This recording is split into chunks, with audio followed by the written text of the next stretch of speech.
Is up, ladies and gentlemen? Alpha Mike FF here, bringing you another Call of Duty Black Ops 3 gameplay, playing some Safeguard Skyjacked. And as you can tell, if you guys have played Safeguard, it goes by extremely quickly. You can basically move the robot in easily 55 seconds or less, just because it goes straight down the map.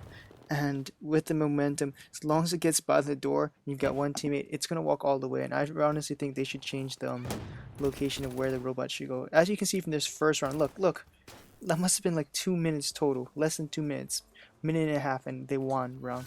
But as you can see, I go 38 and 5, really simple. 35 and 8, very simple game, wraps, talent, all that. It's really hard to get gameplay on this map for Safeguard, just because the games will last like 7 minutes, and that is crazy for Safeguard. That is an overtime game too. Just letting you guys know. But basically, what I really want to talk about today is how's you guys karma lately. As of late, there's been all these glitches on Splash, especially, and honestly, I enjoy glitches. They're really fun. I do like to see the zombie glitches, but why in multiplayer? It just takes away from the experience. Why do you need to do that to get like an extra 2 or 3 kills? Why do you need to, you know, stick in a wall for a whole game so you can go 3-0? Like, how is that satisfying? Like, isn't that a little bit boring? Don't you have some sort of conscience? And that's what I'm trying to get to. Like, do you guys believe in karma? Good things happen to good people, bad things happen to those that, don't deserve good things to happen to them. And I kind of feel like that as of late. I'm doing this commentary right now. I just played zombies for 3 hours, I think, and my hand is so numb. I was playing some volleyball earlier, and basically, 2 days ago, I got a call from the head coach for one of these high schools asking if I wanted to be an assistant coach for volleyball. And I was like, oh sure, definitely. And by doing that, I was supposed to play intramural sports with some of my friends. Because of that, I'm not gonna be able to do that. And the funny thing is, today would have been the last day I played volleyball with my friends at the rec center before I started coaching. And believe it or not, for some reason, one of my best friends decided to smash a ball really, really bad while I was blocking, and it was a really bad blocking technique, so I didn't expect him to do that. But he pretty much smashed it straight down and punched the shit out of my hand at the same time. It basically hyperextended my wrist, so right now I'm not sure if I have a grade 1 sprain, maybe a slight fracture, but I played a whole zombies match today, and my hand was throbbing. And I guess that's what I get. Sometimes it's bros before hoes, bros before coaching, and I guess I'm just kind of deserved it. Because this is gonna affect my coaching. I am lucky thing is my left hand, because if it's my right hand, I'd be screwed because I need that for everything.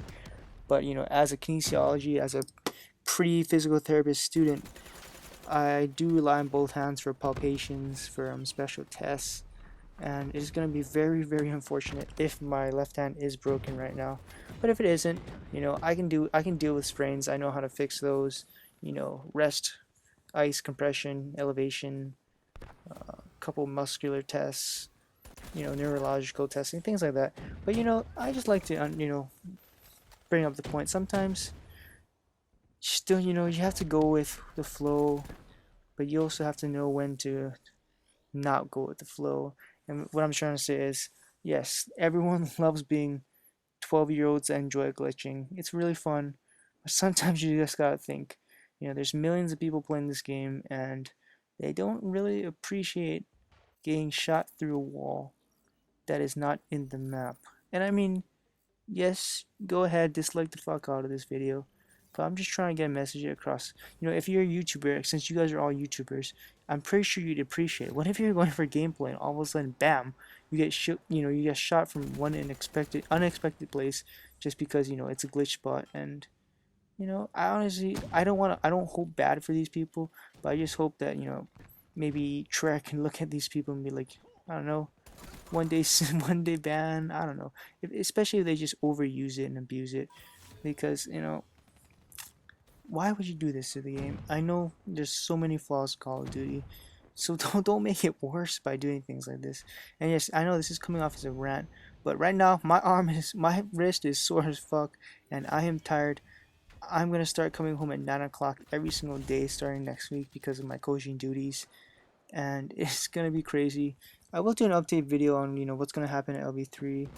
There's gonna be a slight transition. You guys have all experienced transitions. throughout your YouTube careers, and hopefully it goes for the best for us. Hopefully we can keep rolling on like these wraps. These wraps are pretty good in Skyjacked. It's small. I would 100% enjoy seeing a mothership or GI unit. That must be super scary on this map because there's nowhere to run. But Skyjack looks really good. I really appreciate what they've done, what they've changed. It makes the map so much more balanced, and you don't really die as much. Trying to get through the other side of the map. It's really good. The movement system is awesome for this map, and I can see why people are going to continue to play this game, even post patches. Post glitching, people are going to love this map. It's going to be a top 5 map in this game. By the end of the Black Ops 3 career. But anyways, thanks for watching, guys. Appreciate shoots.